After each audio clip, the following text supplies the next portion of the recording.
In primetime news this evening, controversial videos involving the security forces raising questions.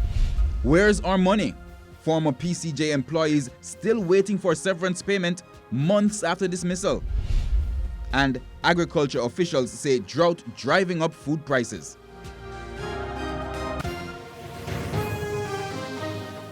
Good evening and welcome to Primetime News, both on air and online at onespotmedia.com. I'm Herman Green. And I'm Janella Precious. Also this evening, the business day, sports commentary, and E-Prime and the weather, in this newscast. But before the break, the feedback question. Our feedback question this evening has a slightly different twist. We've asked our viewers to give us their view on a video which we posted on the TVJ Facebook page. You can share comments online, facebook.com/television Jamaica, and tweet us at Television Jam.